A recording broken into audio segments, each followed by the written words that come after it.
So, welcome everyone. Hopefully you're in the right place. This is the seminar for game development in Godot.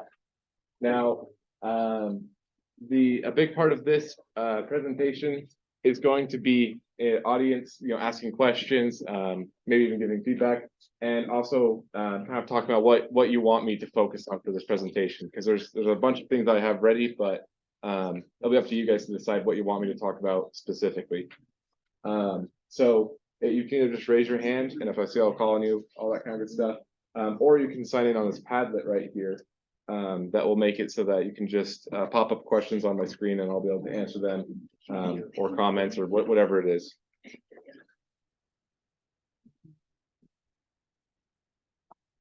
And we'll get started in just a couple of minutes. So. Mm-hmm.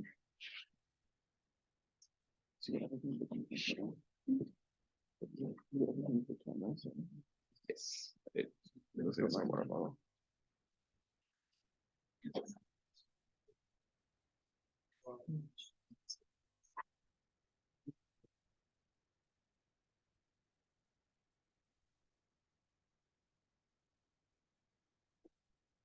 I'm personally really happy that we weren't in the other room, because I don't think we would have had enough space for all of us. So yeah, good. Too much success. Yeah, exactly. We would have had some interesting problems to figure out. I also didn't have a cool projector. I think it just had like a TV screen, so it was like not nearly as good.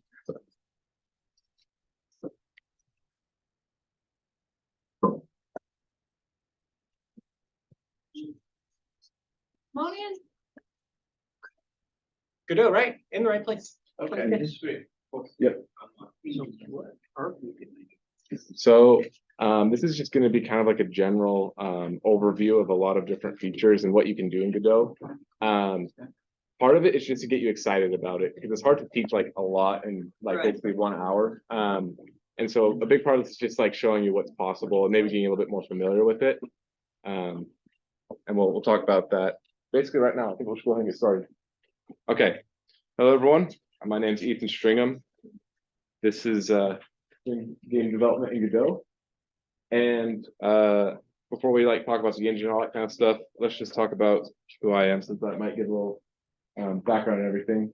I'm a software engineer with a minor in business. My dream job is to start my own video game company. I know for a lot of people that might sound like kind of like a far out there goal, but my whole family's been in the video game industry.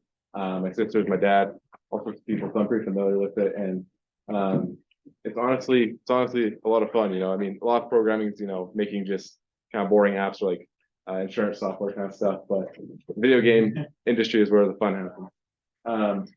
I've got about a year of experience in Unity, Godot, and the Unreal Engine.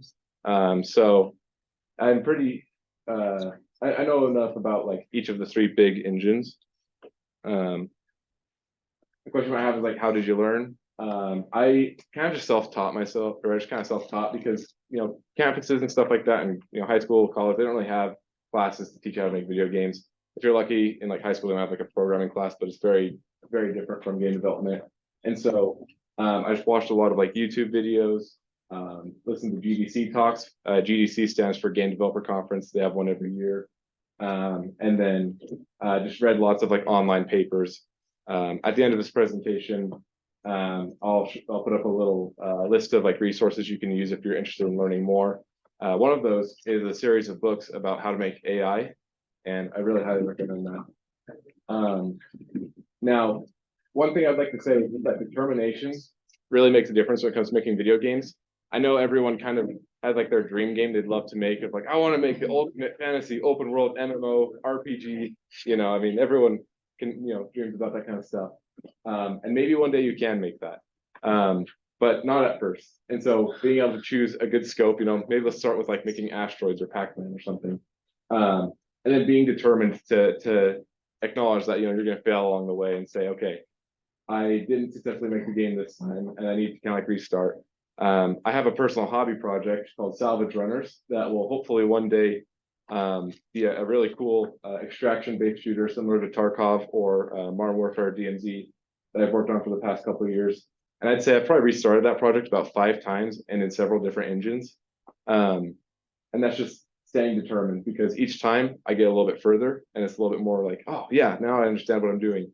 And so if you start, game development and stuff, and you're like, oh, I failed, that's totally okay. I'll probably make a couple mistakes in the coding tonight. And I kind of hope I do, because that's good to know, just like how to debug and things like that. Finally, I've experimented with music. I use Fruity Loops, if any of you have heard of that, to make like electronic music. The music you might hear in the game tonight was made by me. Pretty much everything else was free online resources, and all that kind of jazz. So, what is Godot? It's just one of the new engines. It's only been popular for about 3 years now, but I think it's been around since 2012. The classic two engines that were like always duking it out were Unity and Unreal.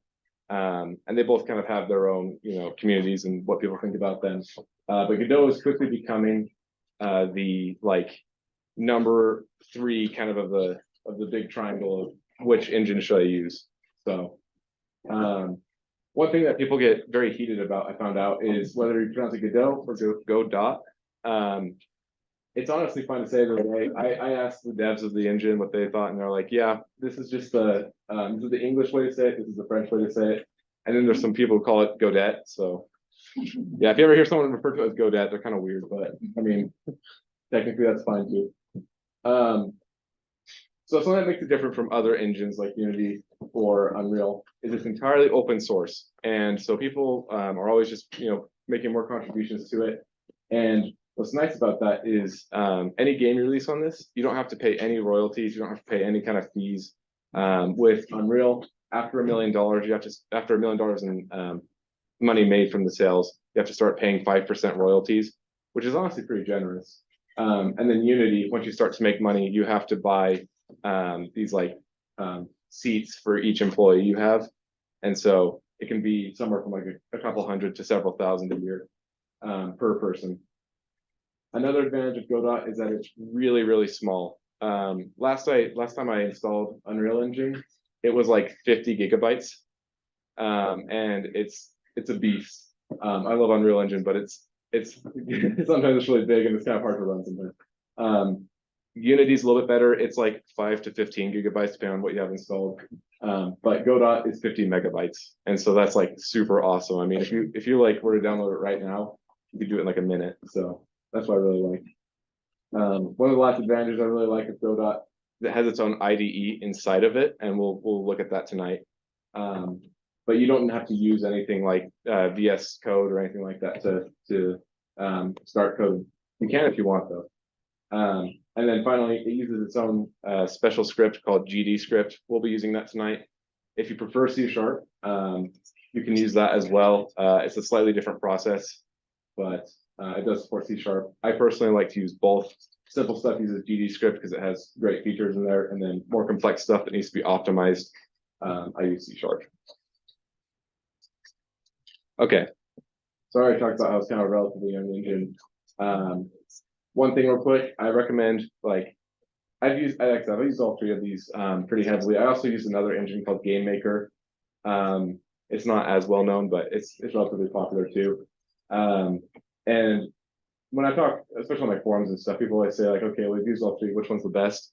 And honestly, I would use all 3 of them for different projects and for different things. They're all really good in their own ways. So like, I recommend learning all 3 if you're really interested in game dev. And there's not like one that's head and shoulders above the rest. They're all good at different things.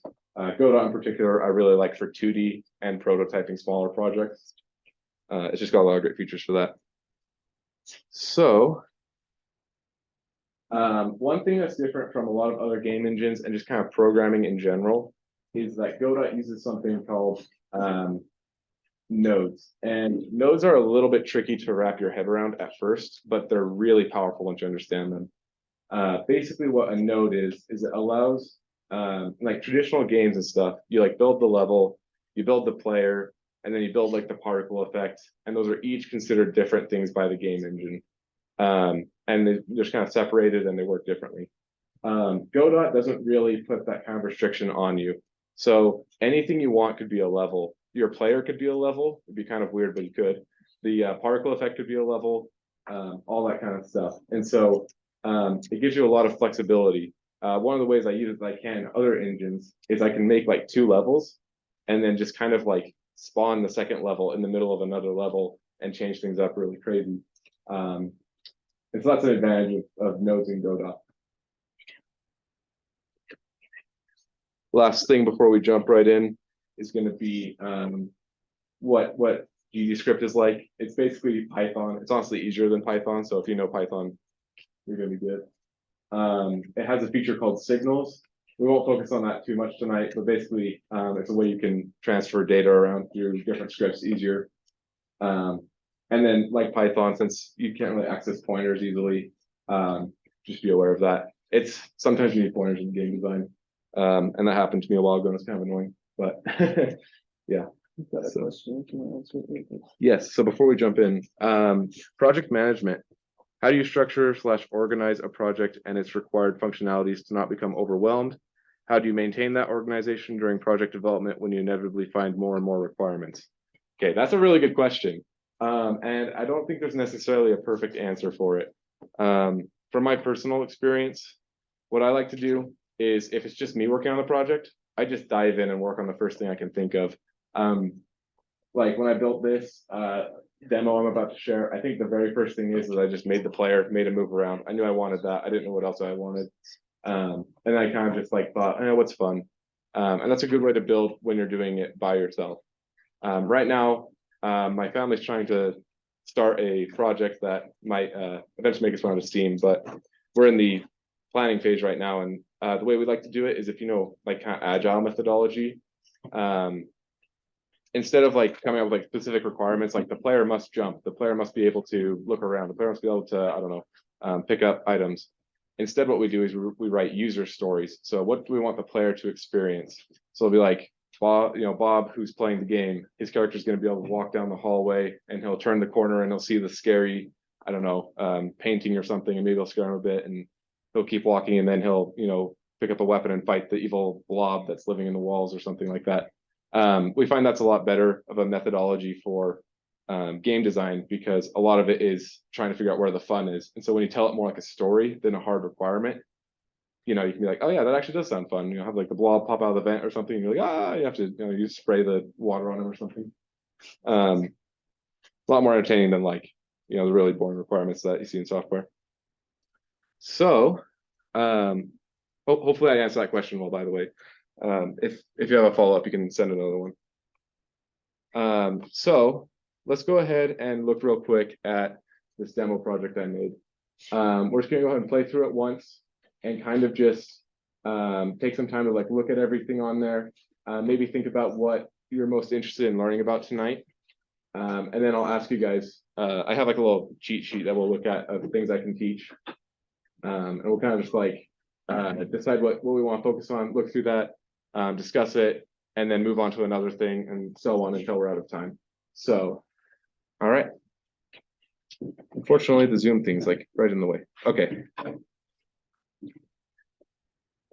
Hopefully it's not gonna be super loud either.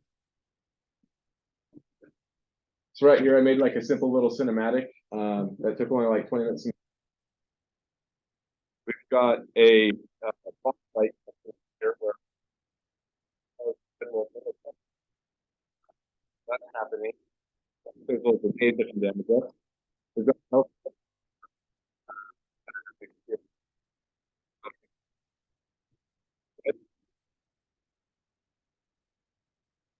I'll turn that music down just a bit. These on the side can fire at us every now and then. Then of course we can fire back and hit them.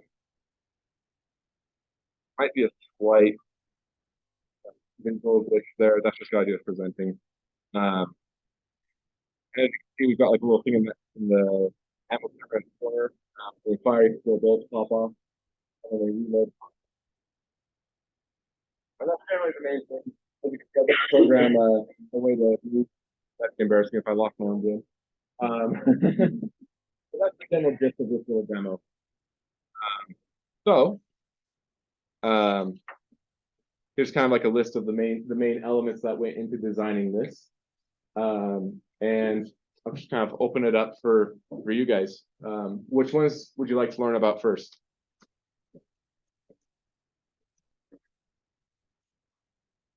Want to learn about player movement? Awesome. Let's talk about that. Yeah, I agree. Okay, so let's go find our player. And actually, I'm gonna explain the editor just a little bit before we dive into the player. So when you open up Godot, it'll probably look like this, or maybe this, and you might be a little bit lost. The way it works is on the left side, you have what's currently in the scene. So if we go into 2D view, there's nothing in the scene currently. And right here, we can choose what we want to add to the scene. So it's going to be a 2D scene in this case.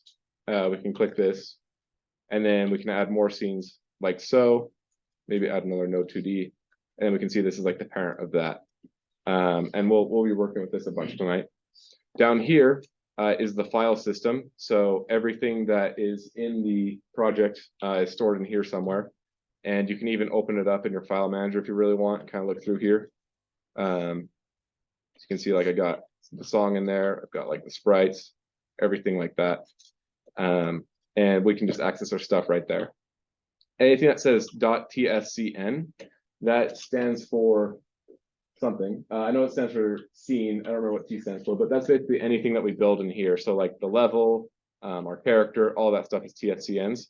Anything that says .gd, that is a script. And you can access scripts on the script tab, and then you should like open it up. So like, here's my camera script, for example. And you can see all the code and stuff. And basically all I did for the camera was just make it so that it has kind of like a little bit of small amount of movement all the time. And then when you get hit, it shakes more violently. So yeah, and then all your scripts that you have open will just kind of appear on the side right here. Over here on the inspector, what this lets you do is it lets you see what the current thing you're looking at in the scene view, all the information about it. So like transform is like where it's currently sitting. So we can like move it around like this, and we're moving this node 2D. If we look at the transform, we can see it's now 25 pixels, negative 11 pixels. This is actually not that clear because it's not you can't actually like really see it. So I'm gonna go ahead and use a sprite instead. And you can actually set the texture right here. So we're gonna look up the icon that comes with the engine, attach it right there. And now you can see like if we move this around, the transform changes. And that's kind of just like all the stuff you look in the inspector. Or you can like skew it if you really want, do some weird stuff there. You can scale it. By default, it's got scaling linked. This is kind of a new thing actually. Like last update I didn't do this, but it kind of has this linked. What that means is if I just scale the X, it'll also scale it on the Y. If you don't want that, you just click the link, and now I can scale on the X and not scale it on the Y, and make it look really bad. So that's just some like basics I wanted to go over. And if you guys have any more questions about what something on the screen does, you're like, what does this button do? Which this button basically lets you measure stuff. But like, if you have any questions about anything, like I said, raise your hand or just put on the Padlet and I'll stop and talk about it. But we're going to talk about player movement now. So the first thing I'd like to do is just look at the player that I already built. Here's our player in all his glory. You can see we've got a node right here, and it's kind of got a little dude running next to it. That's because it is the type character body 2D. And something that's important to know when using a game engine is a lot of the times the game engine is doing its best to make your life easier, right? You don't necessarily have to like code all of the ways you want the guy to move completely from scratch, because they already have something in here that's going to help us with that. And when we go over to the script, you'll see that they have a bunch of built-in functions in character body 2D that makes it easier to move our dude around. The second thing we have is an animated sprite. And an animated sprite is just like a regular sprite. It's just like a texture, but you can put animations on it. I actually ran out of time when making this demo and never animated them. So you could have used a regular sprite in this case. Then we've got a collision shape 2D. So this little like circle right here. And every character body needs one so that it knows what it's going to collide with. Because our sprite doesn't actually do the collision handling or anything. It's just kind of a picture there. This circle that we made right here That's what will actually make it so that if you bump into a wall, you can't just like walk through it. We've got a marker 2D, and basically I just put this one right at the end of the gun. That's where we spawn the bullets when we fire. And there's no real difference between a marker 2D and a node 2D, which is just like the base for all 2D things. Other than it just has a little like cross on it to help you in the editor. So that's just like kind of an editor tool. And then we've got a couple other things we won't talk about right now because these are more in detail, but basically some animation stuff for animating, like when you fire, a little muzzle flash appears, and then a timer to help us when we reload. So when I'm going too fast, yeah, definitely feel free to slow me down. Does everyone kind of have a good idea of like what makes up this character? Yeah. Is the order of the nodes in the electric tree panel, does that matter? Yes, kind of. On a single guy like this, usually not too much. But there are certain circumstances where you want to load one thing before another, and it loads top to bottom. So if I move the marker 2D up like this, it will now load before the animated sprite 2D. And for most things, that doesn't really matter a whole ton, but hypothetically, and a lot of game engines like Godot have ways to like make it not matter too much, but hypothetically, if the marker 2D had a script on it that referenced the animated sprite 2D, we want to make sure that the animated sprite 2D is loaded first so that it can actually grab it and not fail to do that. So that's a good question. Yeah. So this player alone is its own scene. Mm-hmm. Correct. Yeah, so he's just kind of by himself in the grayness, and that's all he is. Why do you do that instead of just put him right into the campus directly for all of those things? Yeah, so why not just like build it right in the level right there? The reason for that is because if I built it in this level, it's like permanently a part of this level. And if I wanted to make another level like this one, I wouldn't be able to like transfer him over very easily. It'd be a real pain. But because he's his own scene, I can just kind of like drag him like this and just pull him into this level. And now he just like will work with everything else. So it's kind of like a modularization kind of thing. So allows you to reuse. Mm-hmm. Yeah. And that's a good design kind of question. Some stuff, you know, you might only use once in one level, so you might not bother making like a whole scene for it. But some things might be used multiple times. For example, these little crates I put on this side, if I'd really wanted to, I could have just made them only in this level and never not modularize them like that. But in this case, I decided I would just go ahead and make it the same way where it's its own scene and then insert it into the main scene in case I made a second level and I wanted like more crates or something. So the scene is basically another word for an object? Yeah. And that's kind of like the thing about Godot is like, you know, traditionally you would basically say like an object in most engines, but Godot is node based, so it's a little bit looser. And so basically anything that's a scene is like more or less an object. But like what makes Godot interesting is you can play any scene. So this will probably cause errors out the wazoo, but I could technically run this scene by itself and it's like, there's my guy. Yeah, it doesn't even like work really because he's not set up properly, but you can technically like play this like, here's the game, guys. Thank you for coming to my seminar. Whereas like other game engines would never let you do that. They'd be like, what are you trying to do? You know, like make a level, not like a dude, and try and run him. So yeah. Any other questions before I move on? Okay. One more thing I just thought of too while I was talking about this is the parenting matters. So these guys are all currently parented to the main thing, the main player node. But like if I wanted to parent the marker 2D to the animated sprite, I would do it like that. You can now see that he's kind of like under it. That's how you can tell that he's parented to that, and that's parented to me, or the main player. And you can just like hide it or show it. Okay. Yeah. What does that do? Like creating that structure, how does that benefit? Like what ways would that be useful to make that feel like that? Yeah, let's see.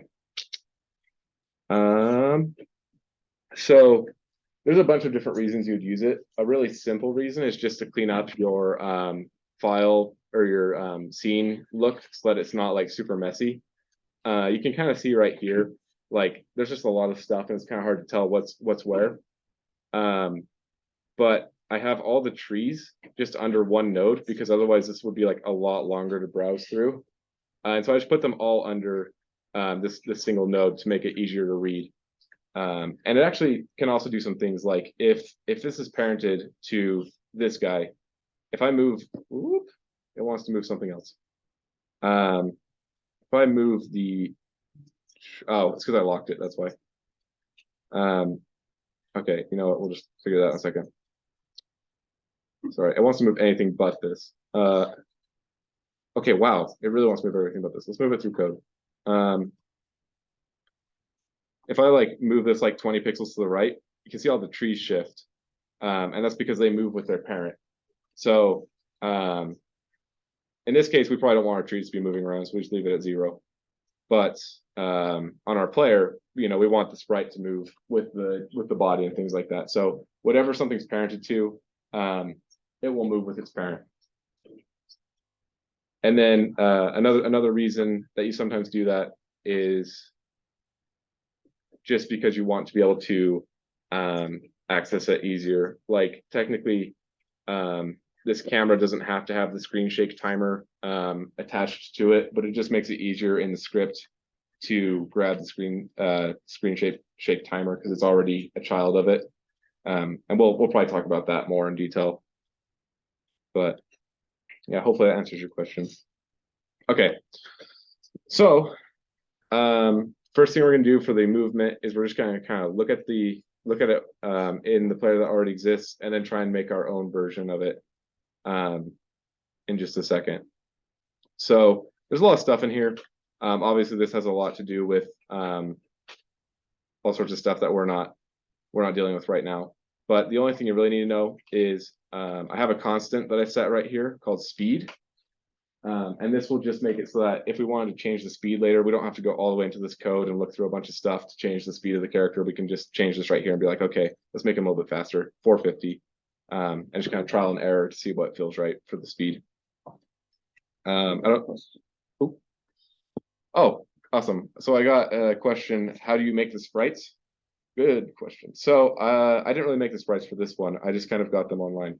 But anything like Photoshop, let's see, there's a whole bunch of stuff. Anything that can just make art. I mean, you can use paint, like the paint that comes with your Windows app, if you really want to. You can use all sorts of stuff. I'm trying to remember. I have a website online that let's see if it will fix. We have a pile of resources. Yeah. Like will help with that. Oh, that's not the right one. Anyways, we might look at the resources at the end. I'm pretty sure I have a website on there that lets you make just like pixel art really easily. Yeah,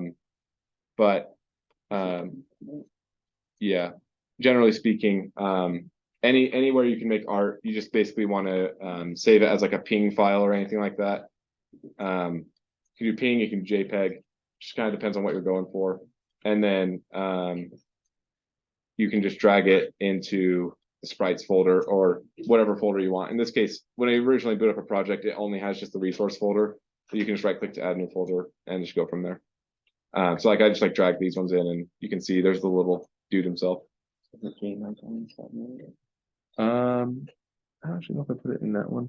Yeah, I don't think I did, but you can get them from game icons and stuff like that. So there's a whole bunch of also like 3D assets online for free too. They'll be at the end of this presentation where I'll kind of show those off. But anyways, so yeah, so we've got the speed right here about how fast we want them to move. And there's a couple things in here that actually don't even need to be in here because they came with the script when I made it, and I can just get rid of them so they aren't confusing people. So what we do is Godot has a built-in function called _process. And what that does is it just runs every single frame and it will just do whatever's in here. So in this case, this is a good place to put where we want the movement to happen. And right here we can see var direction equals input.getAxis UI left and UI right. And input is a command or a piece of code we use just to get the active input on the keyboard or on the mouse or whatever it is. And get access, it's going to be looking at the buttons in terms of like +1 to -1. And then right in here, we just put the name of the button we're trying to get. Now UI right isn't like a button on the keyboard. And what that actually is inside of, actually I'll go to that slower. Inside of this project thing right here, you can click project settings and then go to the input map. And right here, we can see all of the inputs that I've defined. So like, for example, I defined left click here. And anytime you click the left mouse button, then it will fire that one off. Reload right here. If you press R, it will do it. Last time I gave this presentation, I made give presentation. So if you press P, it will give a presentation, I suppose. And in this case, we don't see UI left or UI right in here, and that's because it's actually a built-in one.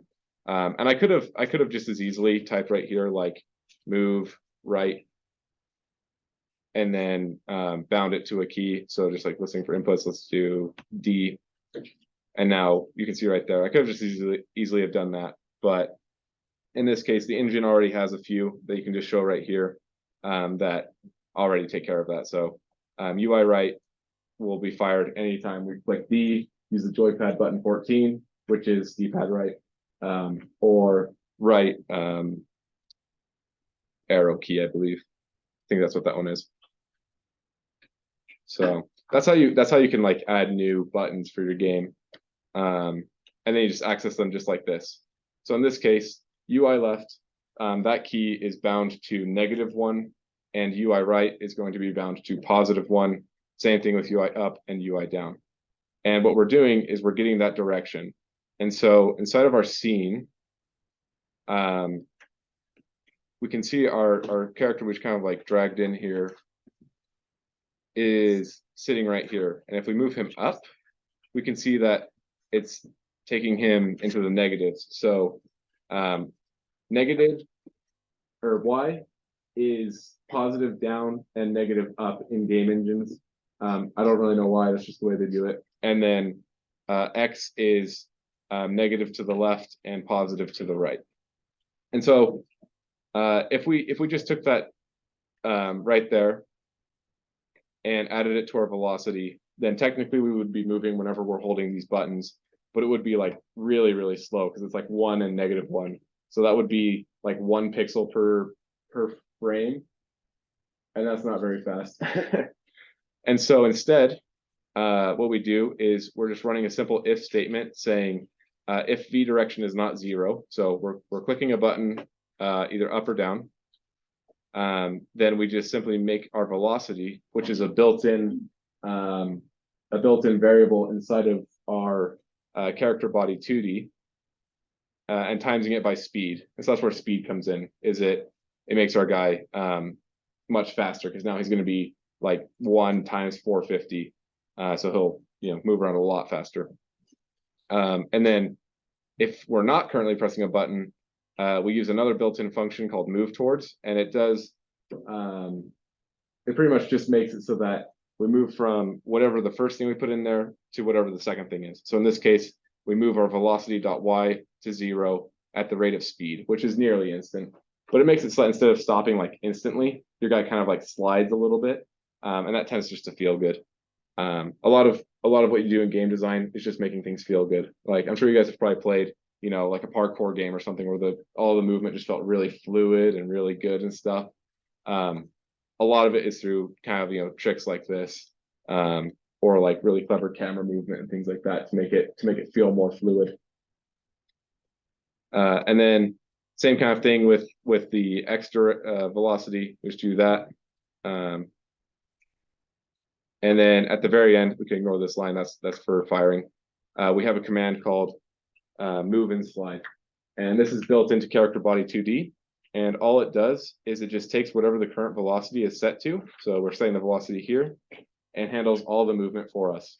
And that is super nice because we don't have to worry about, will he bump into the wall or go through the wall if he, does things. It takes care of all of that. And because we set up our collision shape right here, we don't have to worry about hardly anything. And that's where the advantage of using a game engine comes in, is we don't have to program that. So that's kind of the, oh, yes. So where do you, if you were going to use, say, like a different node that you've ever used before, where would you go to find out what built-in functions were part of that node and built into that node? Yeah, that's an awesome question. There's a couple ways you can go about it. The first way that I definitely recommend is you can just click on the node that you're interested in learning more about, and then right over here, click documentation. A little doc button. It's kind of small, honestly. Wish it was bigger, but and it will just show you all the stuff. So what it inherits from. So we can see that it inherits from physics body 2D, then collision object 2D, then node 2D, and then back and back and back. You can also see where it inherits by, and this is like a new feature. It's actually really cool. This is stuff I created for my project. The documentation actually updates as you're making your project, so that you can find stuff that you did. So you can be like, oh wow, my enemy actually inherits from this, which is like, that's super cool. It's like a living document. But you can just kind of read in here, like the description says, character bodies are special types of bodies that are meant to be user controlled. They are not affected by the physics at all. All that kind of jazz. There's several different kinds of physics bodies, like static bodies, which are ones that are meant not to move, but rather just be like the floor on your level, or the crates that we showed. There's kinds of our rigid bodies, which are like great for making like bouncy balls, because they have a bunch of stuff built in to make them work like a regular physics object would. And then character bodies are good for when you want to have, you know, like a character and stuff, because by default they don't have any like physics activated or anything, because, you know, it'd be kind of a hassle if every time you wanted to make a little, you know, guy for your game, he just suddenly like fell everywhere because he's got gravity or something like that. Okay, so we've got a couple questions. How do you change the theme of the editor? That is a good question. All you have to make do. it murder red now. Let's Also see. not a bad. Yes, so editor settings. Sorry, I always get slightly confused. Just go to editor settings. There's a ton of stuff in here. If you don't like the fonts for some reason, you can actually just straight up upload your own fonts, which I think is pretty fun. You can make everything Comic Sans if you so desire. You can change the font scale. So you can make this like 20. You can make this like 25, and in a moment it'll update. In fact, there we go. So you can see everything's a little bit bigger, all that kind of stuff. And then for the theme, you can use some built-in themes, or you can do whatever you like and make an abomination. So let's just go ahead and do that real quick, because why not? And it'll update momentarily. Oh yeah. I think we'll go ahead and use this theme for the rest of the time. But yeah, there's some pretty good defaults in here. I personally, this is like a new version of Godot, not necessarily the one I use myself, because I have it set up differently. I usually like to make everything a little bit darker for my 2 a.m. coding eyes, I guess. But yeah, that's how you can change the theme. There's a lot of stuff in here you can do to make it your own. Let's see. So this is a question saying, knowledge of the editor. Is part of coding learning what built-in functions are readily available and manipulating? Yes, very, very much so. Don't reinvent the wheel if you don't have to. The number of times especially when I was really new, that I've spent forever coding some, basically boilerplate kind of code, or just some, system, only to find out that the engine would have taken care of that for me if I just typed like, one thing. It's probably too many to count, and I'd recommend not doing that. Anytime you're starting something new, just go ahead and just like Google, like, I don't know, gravity Godot or something like that, or how to make a health bar Godot, stuff like that, because there's probably a better way than like doing it all through code. And if there's not, then you have to do it yourself, but at least you know that you're not missing something. Let's see, this one says, how do you decide between writing a function from scratch or importing an existing function? for me, I mean, I always use ones that already exist in the engine if I can. The only time I wouldn't is if there's something I need that, if I need to do something extra. Like for example, the navigation system that's built into Godot by default for AI, it's okay. You can do some stuff with it. I used it for this project to make guys move around.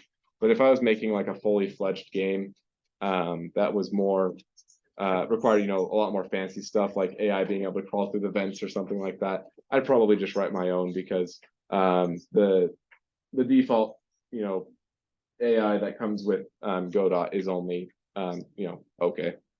So it's good for simple stuff, but after a certain point, it's easier just to make your own than to try and work with it. How do you learn about the built-in functions? Yeah, so that's basically just right in here. Like right below the description, you can see all of the properties it has. So like we got velocity right there. You can see all the methods it has. And then like enumerations, all that kind of stuff. It looks scary, but this thing is definitely your friend. You can click like move and slide to just jump to that part, and we can see it says moves the body based on velocity. If the body collides with another, it'll slide along the other body rather than stop immediately.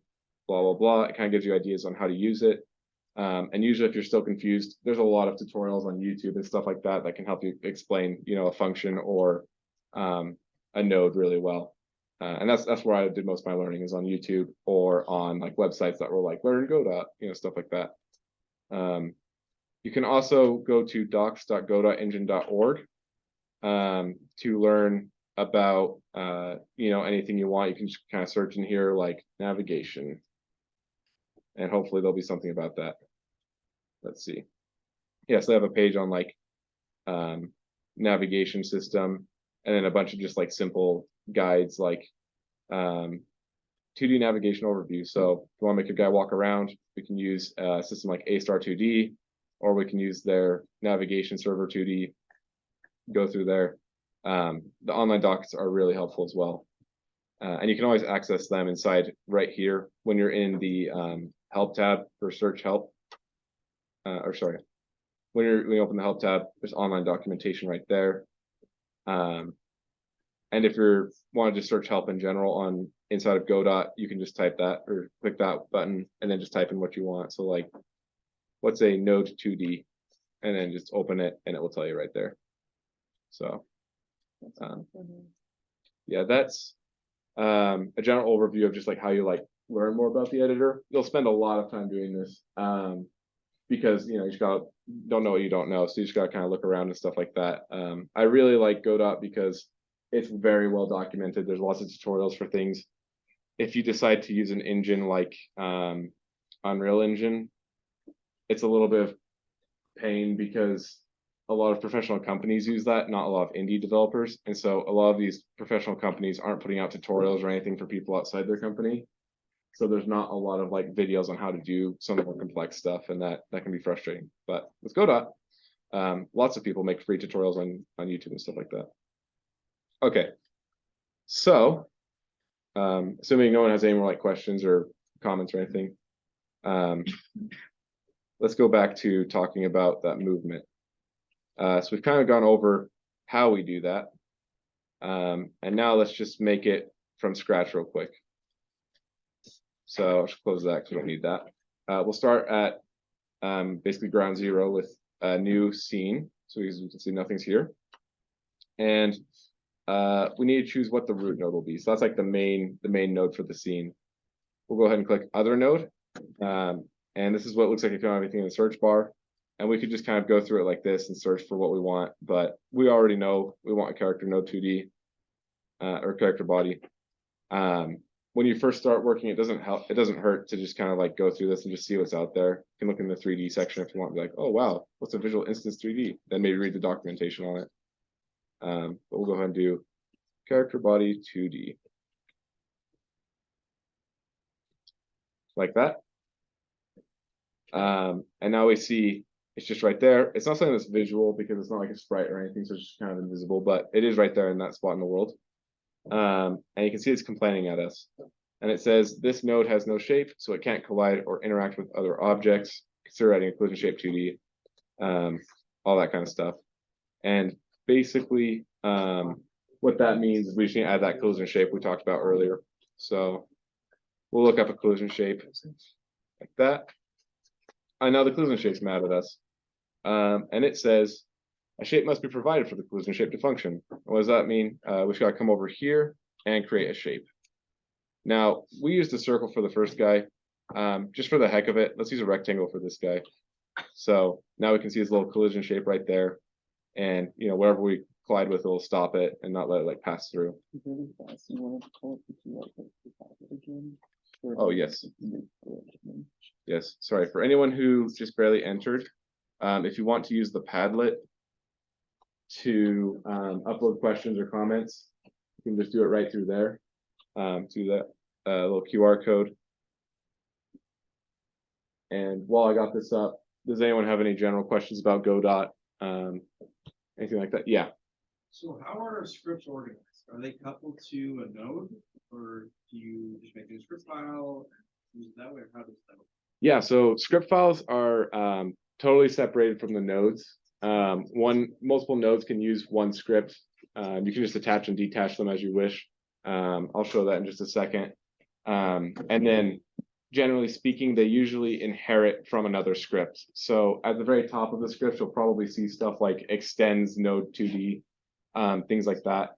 That is basically just the way classes work in Godot, where it's saying like everything above this we'll go ahead and use.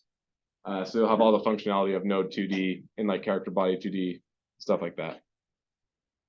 Does that answer your question? Yeah, it'd be good to see it.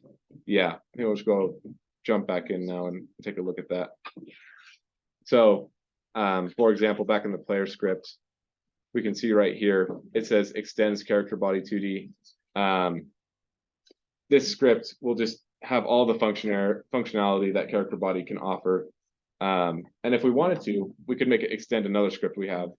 So hypothetically, we could make it extend, I don't know if I had a script for the crate, I could make it extend crate, obviously throwing errors because we don't have that. And it also is mad about using it twice, but basically that's just like what it inherits from.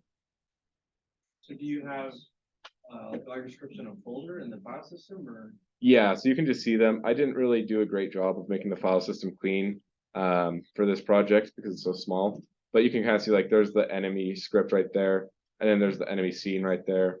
There's like the grenade script right there, and there's the grenade scene right there. And you just like double click them to open them, and then you can see this one inherits from a rigid body. So How many files do you have? good question. Let's see. Oh, that shrinks it. I probably got like 30, 40-ish. But these are all varying things. I mean, like a lot of these are just like the background tiles and the images and stuff like that. But it definitely adds up. I would recommend not doing what I did here and just kind of have the anarchy in here, but do use lots of folders to make it look nice. I usually do a better job for my projects, but this one was really small, so it's not terrible. Awesome. So I noticed when you did the reload, or when you shot, the shells would fly off. Yeah. How'd you pull that off? Okay. That is something I actually really want to talk about. That's a very exciting thing. I love everything visual when it comes to games and stuff. So hold off on that and for like just 1 minute, and I'll talk about that because that's a deeper topic. Okay, awesome. It looks like the pizza will be arriving around 6:15. Just so everyone knows. Minutes from now. Yes. And once it arrives, we'll probably take like a little bit of a break, let everyone get some pizza and stuff, and then we'll continue once everyone's sitting down again and eating and stuff like that.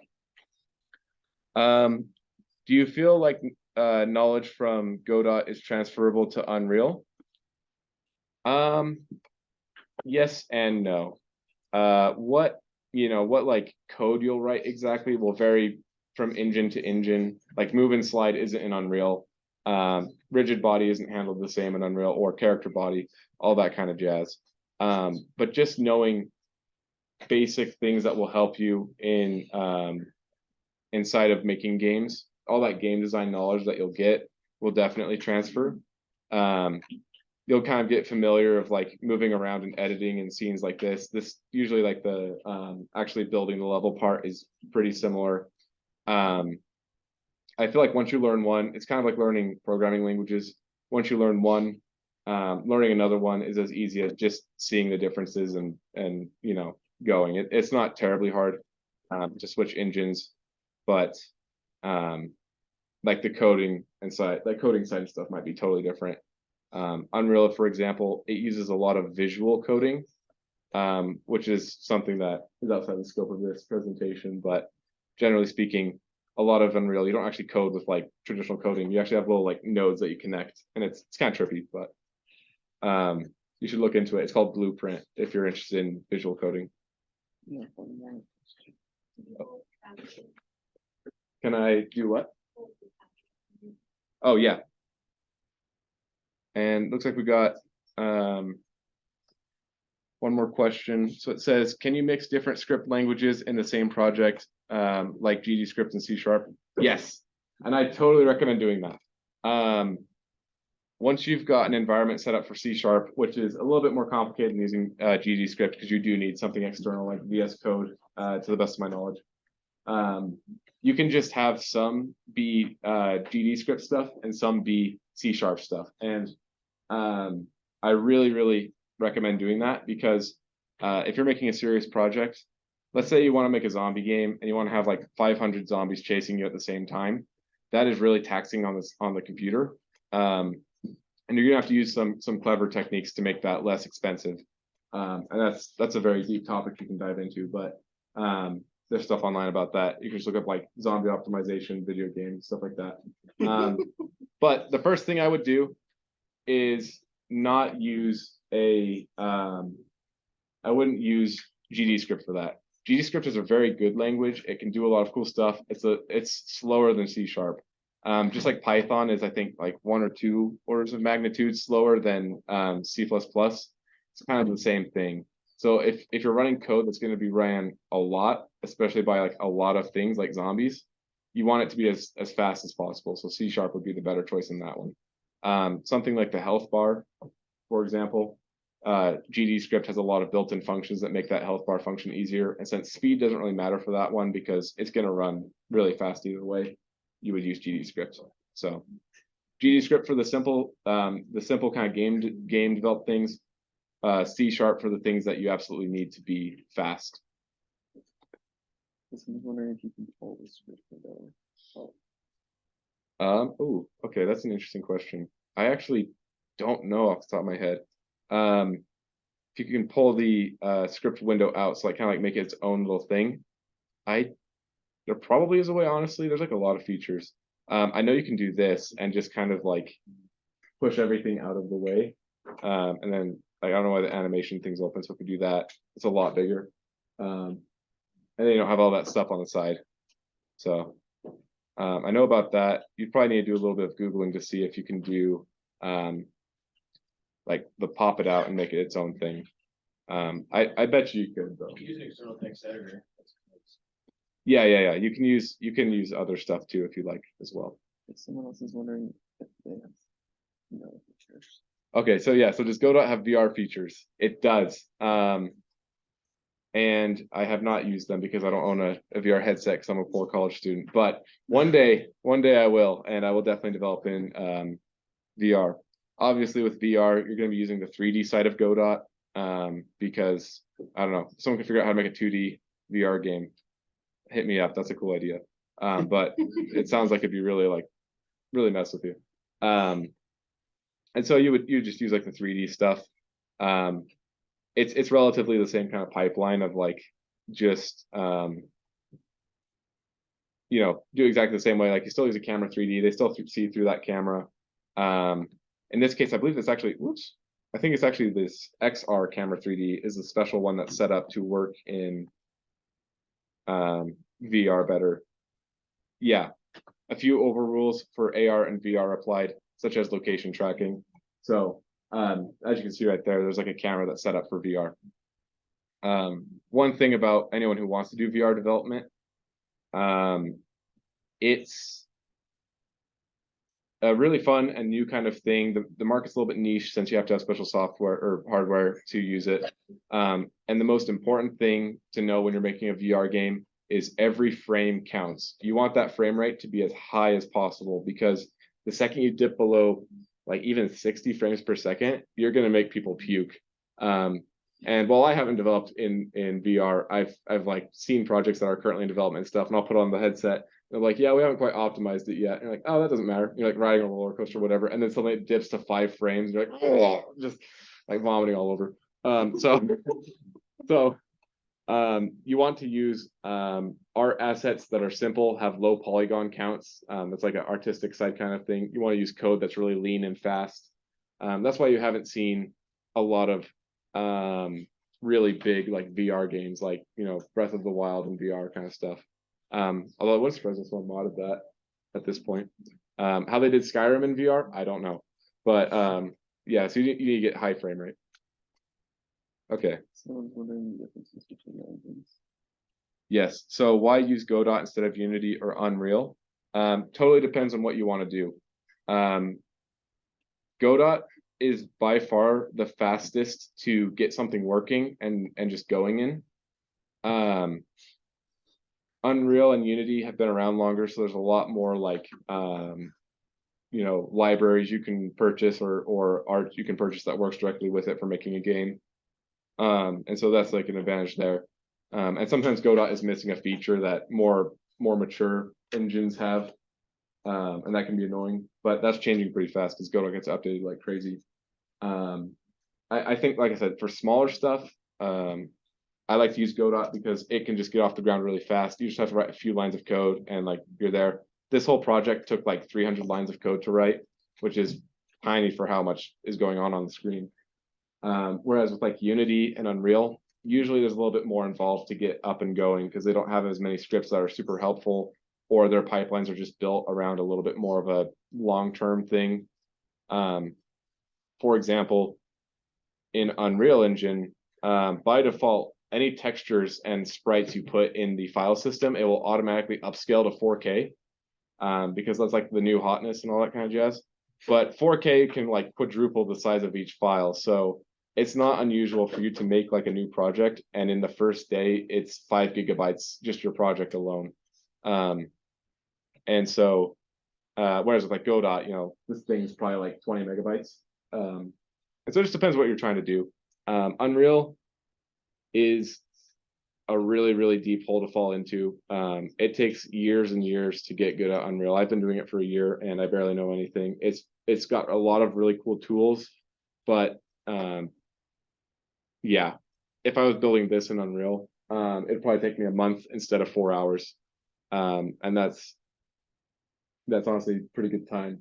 But you can do more with Unreal. So I like to say like Godot's good for personal projects and small stuff. Unity's good for medium kind of size things, and Unreal's good for if you have a whole company and a lot of like you want to use like the newest newest craziest graphics and physics and all sorts of stuff like that, or have like really, really clean looking animations. All right, so that's the end of that. Okay, awesome. I really like enjoy hearing your guys' questions and stuff, and I'm definitely happy to answer them to the best of my ability. So, going back to making a movement system, let's go ahead and give this guy a sprite, and I don't know, let's just give him like a little bullet as a sprite because it's not really going to be a human or anything. Let's just make it like a little dot like that. And there we can see our guy now. So we've got the character body, the collision shape, and the sprite 2D. This is going to be a really simple character movement thing, so we don't need to do anything advanced with him. We can now make a script for him. So we'll rename him to like bullet player, because that's what he is. And then go ahead and click this button right here, attach a new or existing script to the selected node. And we're going to be creating a new one. We're not going to use, there's this little feature where you can like have like a template. And basically what that means is it will put some like basic movement code in there for you when you create that script. Like I think it actually adds gravity and stuff like that, we don't want that because we're not gonna use that kind of a movement style. So we'll just do node.default and that'll just give us some basic stuff. And then we can see this will be where it stores it. So resources bulletplayer.gd, and that's gonna be the name of it. Create. And now we have that. So by default, this just has like the character body 2D, the ready statement, and the process. And we already talked about the process. It's called every frame. And then delta is just how much time has gone by. That's another kind of advanced, well, not advanced, but just something that we won't cover in this. We'll cover right now, but definitely look up like delta in video games or time.delta in video games. It's basically how you make stuff based on how many seconds go by and not how many frames go by. And that's important because some like older games, they tie the like character movement speed to the frame rate, not to the time. And so if you're playing at like 1,000 frames per second, suddenly you can run at 1,000,000 miles per hour. And so delta is a way that helps you fix that by making it not tied to the frame rate, but rather to like just real world time. Anyways, the ready function is just called once when the node is created or when it's like added to the scene. So just right away.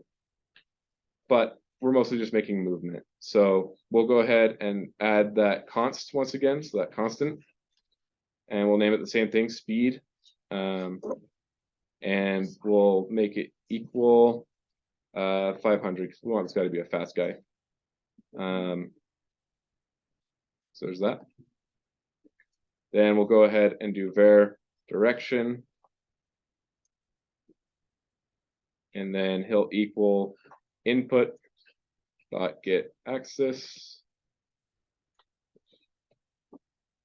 And then we'll do UI left.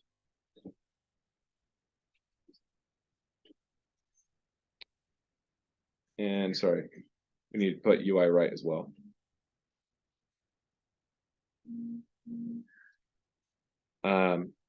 Now all we gotta do is just say velocity dot x equals direction.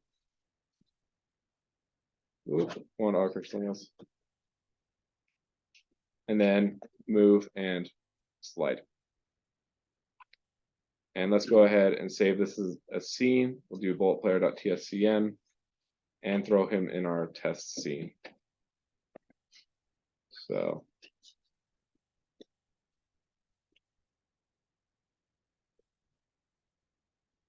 just like that. Okay, so now we can see him.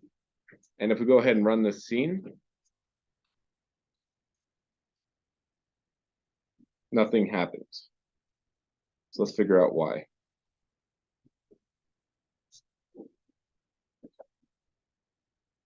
And a lot of what you're going to be spending your time just with everything else in programming is figuring out why something doesn't work.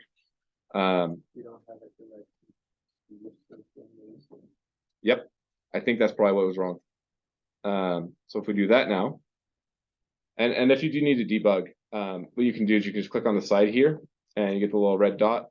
And now whenever that line of code is ran, we can see right here it pauses. You can just step into or step out or step over.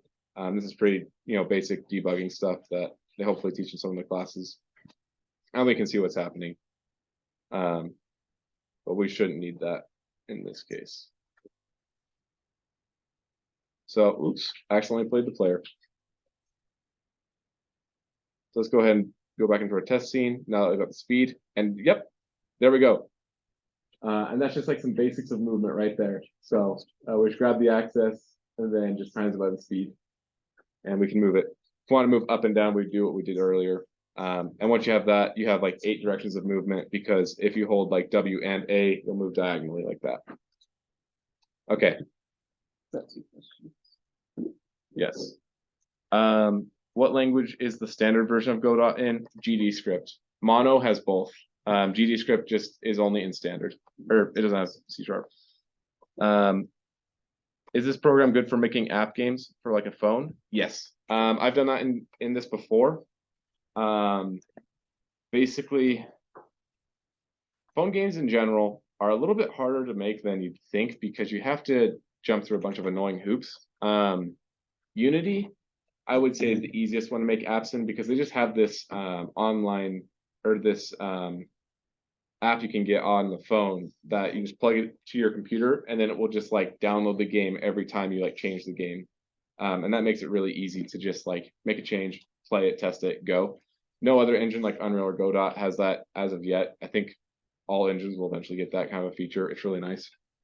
But basically what you do, if you want to test it on your phone is, and there could be better ways, by the way. I'm not like a huge mobile developer, but you just export your project to like Android or iOS, and then just you like use like a USB connected to this to download it manually and then play it and test it. But yes, it does support that. I personally found making phone apps to be like weirdly difficult, considering how many like bad ones there are out there. I thought it was like stupid easy or something, but it's actually slightly annoying, but definitely worth it. I mean, there's a huge market for that kind of stuff. Okay, there we go. So Mhm. where's function process being called? Oh, so this one? Yeah, Yeah, so any script with underscore process, it just gets called every frame in every script that's currently in the scene. Because that's just the way it works. So like every frame, so you didn't have to write that. that's a built-in function. So like there's a few functions that exist, like late update, that's Unity. You can, if you do underscore, you can see what they all look like. And these are functions that were built in that you can just access easily. And they're by default called every frame. It depends on it. So like underscore ready is called once when you put him in the scene, or like when the like game loads and he's in the scene, or the level. Whereas process runs every single frame. Whereas other ones like initialize or underscore input will run every time any kind of input is detected, and then that event that you can see right there will be what it detected as happening. So alternatively, instead of using like this system to get the figure out what's been pressed, you could use the underscore dot input, and yeah, that's slightly outside of what we'll talk about today, but there's a bunch of built-in functions that each kind of do different things and will fire off when certain things occur. So you don't control when that happens at all. no, just every time the game renders a frame, it will call process. So process is good for anything that needs to be happening every frame, like checking for input. So earlier you asked about how I was making the bullet display work. So we look at this. Here is a section of our UI right here. And you'll notice it's not like set to like a camera or a screen or anything. We do that in a different step. But working in UI in video games can be a little scary and a little bit complicated because unlike UI or unlike all the other stuff in the game, the UI like follows with you and stays with you. And so every engine has a different way of like determining what UI is.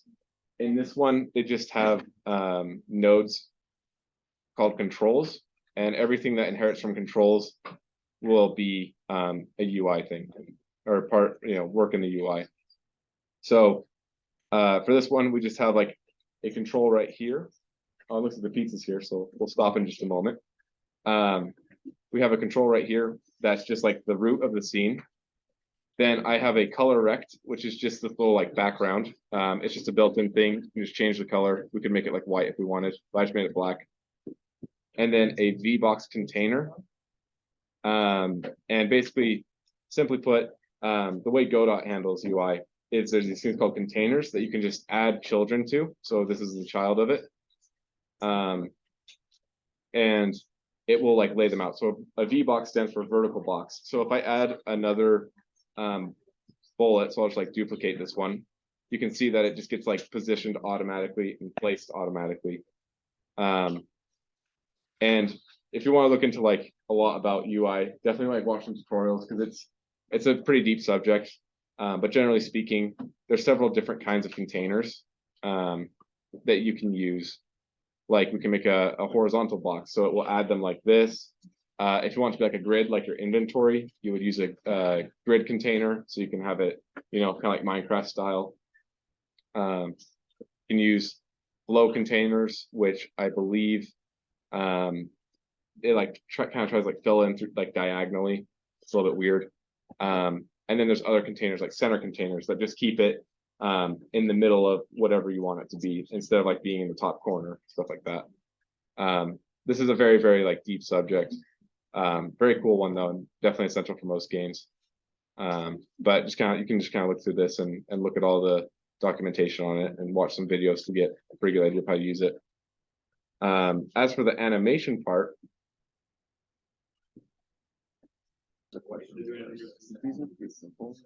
oh yes, we'll talk about this first. Okay, we'll go ahead and continue while you all enjoy your pizza and everything. Well, while that was happening, a couple questions came in. It says Godot version in presentation. Are you using a development version of Godot? I actually feel really bad. I made a point to let you guys know I'm not using a regular version.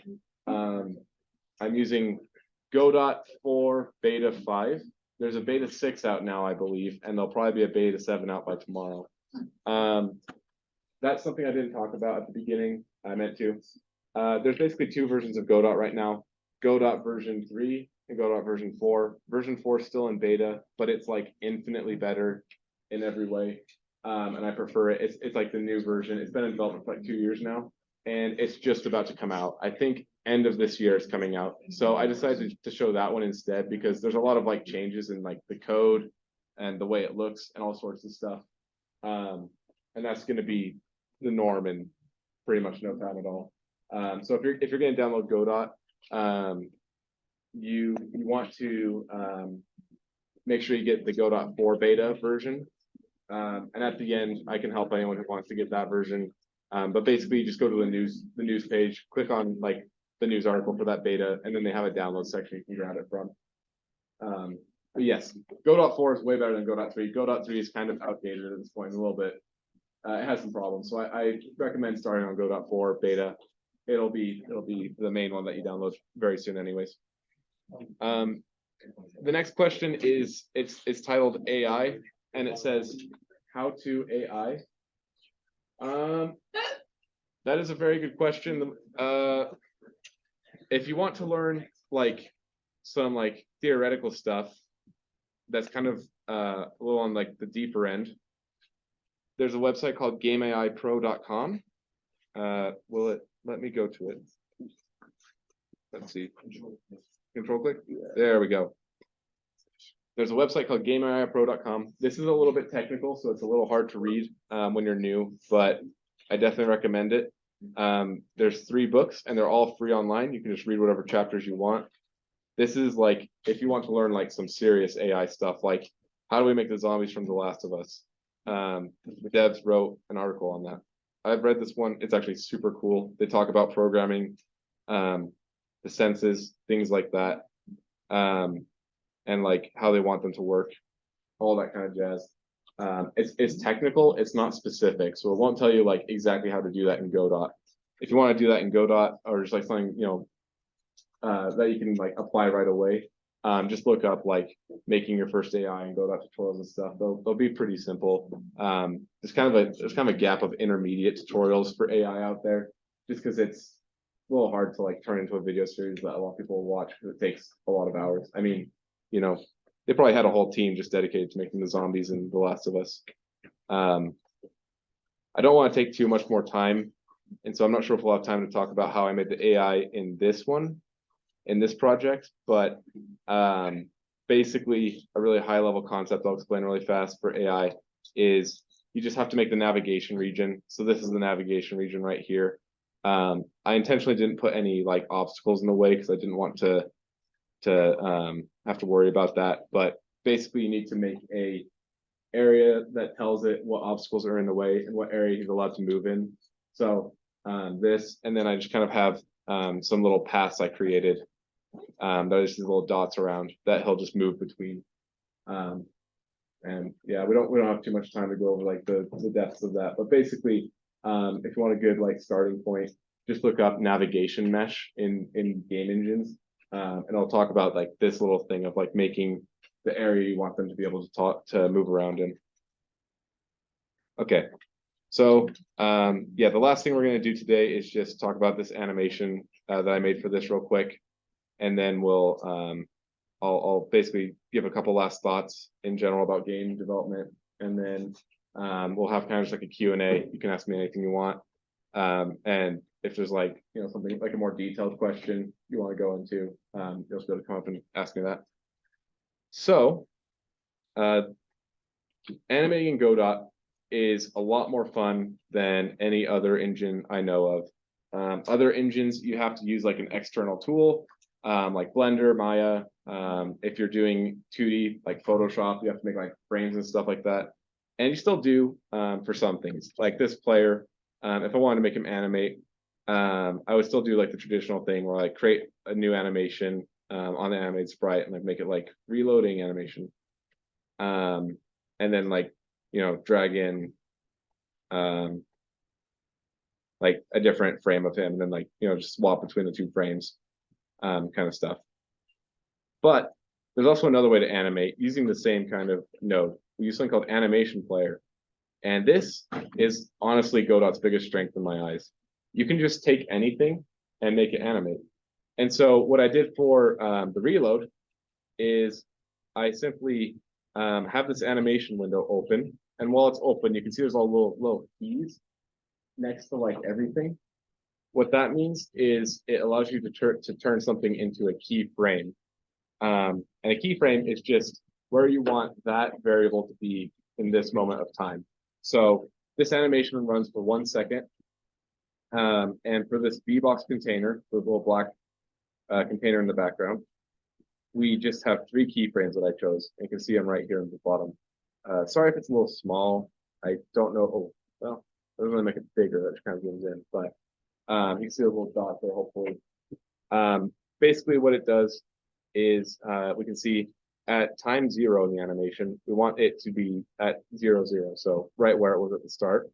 But then at half a second in the animation, we want it to be really low on the y-axis.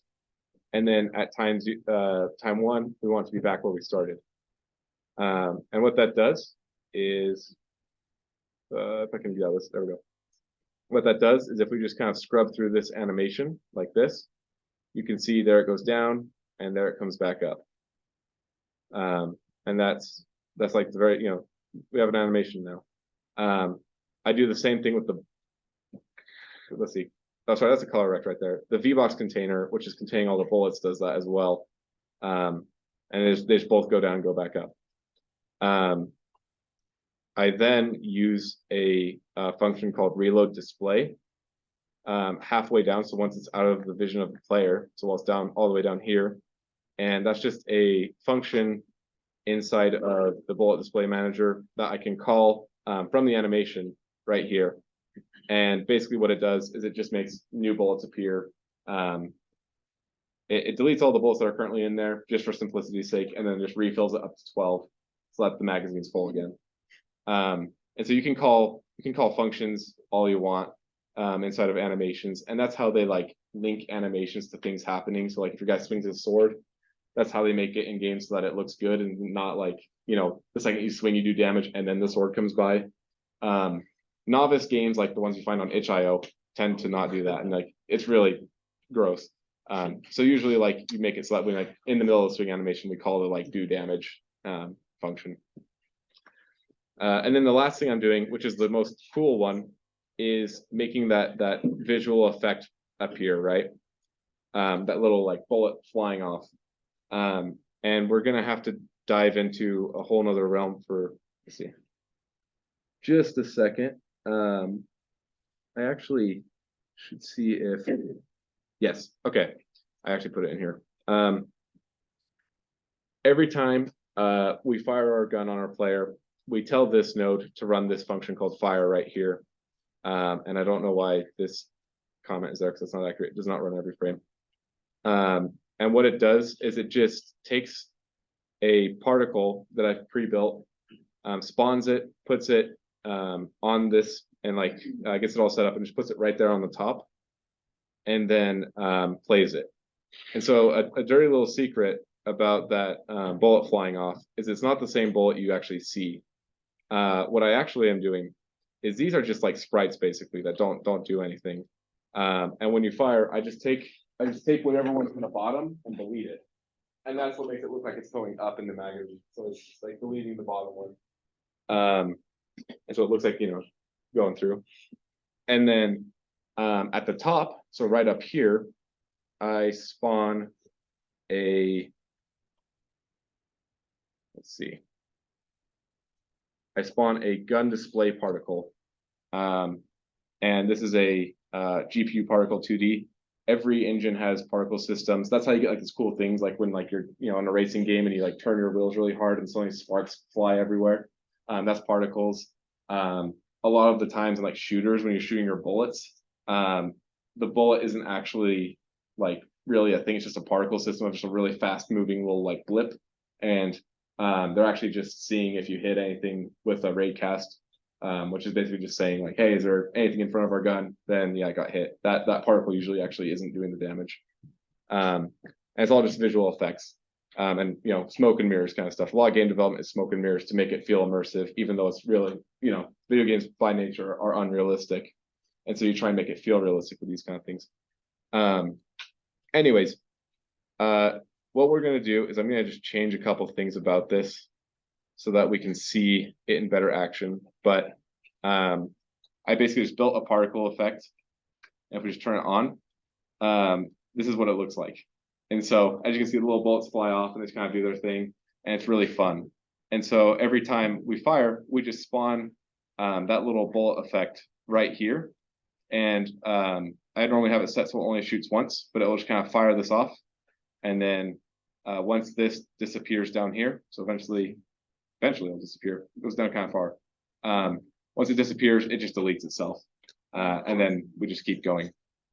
And building these, something that I don't really want to go too far into, but basically Godot and other engines will just have a bunch of preset things you can do, like changing the direction it fires out at. So if we wanted to, we could like get rid of the Y-2, and now we can see it goes like boom. We can change how much gravity affects it in here somewhere. We can change all sorts of things. You can make the angle different. As you can see, they kind of like spin as they come out. That's because I have angular velocity turned on and a little bit of randomization in that. And that's how you make like that kind of effect. So, like I said, this is kind of a broad overview of a lot of different systems. If you're interested in any of these, definitely look them up. I love particle systems. You can do cool stuff. And I think we'll go ahead and kind of wrap up this presentation. So, last kind of thoughts are just general video game advice that I would like to give. Start simple and do it as simply as you can. Right here is some art from a game I made a while ago. It was a game where you're trying to escape a city full of robots as a bunch of cyborgs, and it was a turn-based game. You move on a grid, all that kind of stuff. It was really fun to make. I spent like a month and a half building this AI that was really smart, and you could give him like any weapon in the game and he'd figure out the best way to fight you with it and like look at you and figure out how tough you are and all sorts of complex calculations to know what the best move is. And it was the buggiest thing ever. And it took me forever to build. I mean, the rest of the game took like maybe a month, and just that one system took a month and a half. At the end of that, I then built a really stupid AI that just kind of like moved and just attacked randomly. And to the players, they couldn't tell the difference. And honestly, the dumb AI played better. And so, yeah.